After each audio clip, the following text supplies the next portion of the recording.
Alright, so there's no more doubts. As you can see, it's official. Alexander Beziaskov, aka Schoolboy, and I, unfinished business. June 1st, king of the table. It's on. Look, this match has come about very quickly, very rapidly. But I declared very, very much so that I'm ready straight away. I don't need time for this one. I feel like I'm in good shape, good to go. So all that's going to be is now three weeks away till I'm in Dubai. Is going to be preparing my game. Now, what do I expect from this match? First of all, I know that Schoolboy's bigger than me, significantly bigger than me. Dude towers over me, and he's got 25 kilos potentially on me as well. I expect him to be stronger than me. What I don't expect him to do better than me is to have endurance. What I don't expect him to do better than me is to make decisions as quickly as I can on the table. I think the pressure is going to be on, for me, the pressure is going to be on to just survive the first 1 second of each round. If I survive each 1 second, I think the pendulum starts to swing. Now, interestingly, if you look at styles, I've always classed Schoolboy a top roller. I've always thought with his long arm, his frame, that his ace is his top roll. But he's failed recently when he's tried to top roll. Leonidas took his wrist, took it away from him quite significantly. My last match, coming off a loss as well to Ron Barth. Noticeably, though, I didn't lose my wrist to Ron. It was his consistent side pressure that ended up being too much for me. So, will Schoolboy top roll? Will Schoolboy hook? We've seen him hook out of straps before. He did that against Khaled, and it cost him. He probably should have backed his top roll that night, but he didn't. He went to a hook.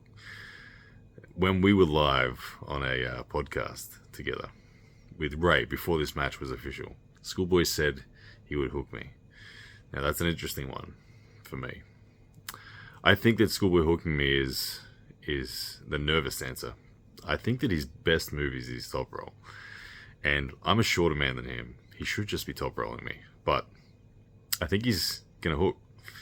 I think he's going to intend on doing that because that's more of an insurance policy. That's more of a... He knows he can't lose fast if he hooks.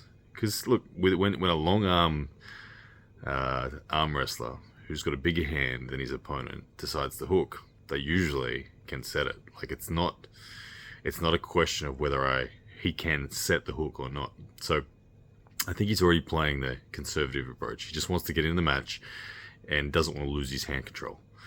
He wants to get wrist on wrist, make sure he's got his wrist bent, and therefore won't bleed out as fast. Now that's an intelligent play if you're worried about the endurance of your hand. But it's a bad play if you're talking about side pressure. The one advantage that a long arm guy has is control. The one disadvantage he has in a hook against a shorter man is that he won't have access to side pressure as early or as significantly as the man with a shorter arm. So, Schoolboy, tread carefully, my friend. If you choose to go straight into the hook, I will have side pressure coming very significantly. If you choose to top roll me, well, you may take my wrist or you may not, and you may end up gassing your hand. I understand the dilemma, Schoolboy. I understand it. But anyway, I don't mind where it goes. I'm ready with all shapes. You know I've got the endurance. You know I've got the game to play all the moves. So it's going to come down to choices on the night.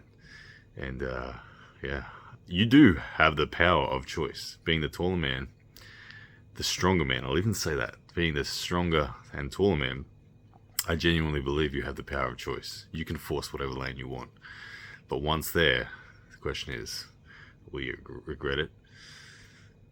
Maybe. We'll see. There we go, guys. It's official. June 1st, king of the table.